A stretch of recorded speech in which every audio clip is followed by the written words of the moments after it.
সবশেষ টি-20 বিশ্বকাপে ব্যাট হাতে ব্যর্থ হওয়ার পরও ভারত সফরে দলে আছেন মাহমুদুল্লাহ।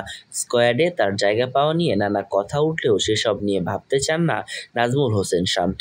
সম্ভাব্য বিকল্প হিসাবে শামীম হোসেনের নাম বলা হলেও রীতিমতো বিস্ময় প্রকাশ করেন বাংলাদেশের এই অধিনায়ক। চলতি ভারত সফরের টেস্ট সিরিজ চলাকালে সাকিব আল হাসান জানিয়ে দিয়েছেন, অভাবনীয় কিছু না হলে বিশ্বকাপে আফগানিস্তানের বিপক্ষে টি-20 ক্যারিয়ারের শেষ ম্যাচটা খেলে ফেলেছেন তিনি।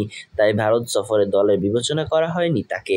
তবে ৩৮ বছর বয়সী মাহমুদুল্লাহ এখনও অবসরের ব্যাপারে চূড়ান্ত কিছু বলেননি। শেষ দিকে দ্রুত রান তোলার জন্য বাংলাদেশ দল এখন পর্যন্ত অভিজ্ঞ এই ব্যাটসম্যানের উপর ভরসা রাখছে। বাংলাদেশের বিপক্ষে টি-20 সিরিজ শুরুর আগে তো বিকল্প কিছু নিয়ে ভাবতেও রাজি নন নাজমুল হোসেন শান্ত।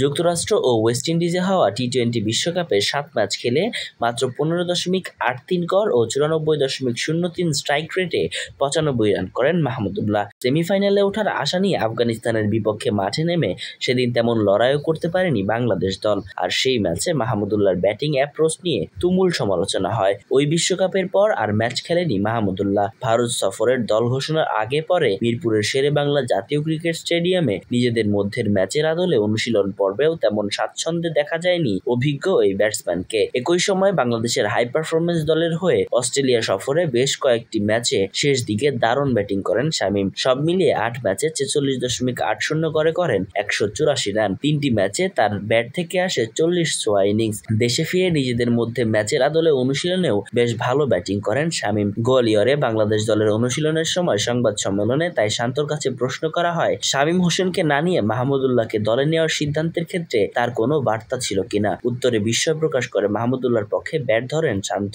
কার সঙ্গে কার তুলনা করছেন? জিনিসটা হলো, রিয়াদ ভাই বহু বছর ধরে বাংলাদেশ দলকে সার্ভিস দিচ্ছেন, ভালো খেলছেন। তিনি আমাদের অনেক ম্যাচ জিতিয়েছেন। হ্যাঁ, সব ম্যাচ হয়তো তিনি শেষ করতে পারেননি, তবে আমাদের অনেক জয়ে গুরুত্বপূর্ণ অবদান রেখেছেন তিনি। শামীম তরুণ, ভালো খেলছে, দুর্দান্ত ব্যাটিং করছে, তবে আমি এখনই কোনো তুলনা করতে চাই না। আমি মনে করি যখনই সুযোগ পাবে শামীম বাংলাদেশ দলকে সার্ভ করবে। আপনি যদি বলেন রিয়াদ ভাই প্রস্তুতি ম্যাচে ভালো করতে পারেননি, এটি আমার কাছে বিশেষ কিছু নয়। আন্তর্জাতিক টি-20তে এই সিরিজই মাহমুদুল্লাহ শেষ কিনা সে কথাও জানতে চাওয়া হয়েছে শান্তর কাছে। পরিষ্কারভাবে কোনো উত্তর দেননি তিনি। আমি যা বুঝতে পারি, এই সিরিজটি মাহমুদুল্লাহ রিয়াদ ভাইয়ের জন্য অনেক গুরুত্বপূর্ণ। তিনি হয়তো নির্বাচকদের সঙ্গে কথা বলবেন। আমি পুরোপুরি নিশ্চিত নই, তবে আমি বিশ্বাস করি যে ভবিষ্যতের ব্যাপারে নির্বাচক ও বোর্ডের সঙ্গে তার আলোচনা হবে। এটি মাহমুদুল্লাহর শেষ সিরিজ কিনা এই ব্যাপারে প্রশ্ন করলে তিনি বলেন, এখন পর্যন্ত আমাদের তেমন কোনো আলোচনা হয়নি, হয়তো সামনে এই বিষয়ে আলোচনা করা হবে। তবে এখন একটি সিরিজ শুরুর আগে আমি এসব বিষয়ে মনোযোগ দিতে চাই না। Murtaza Tanvir, news desk, Bengali mail.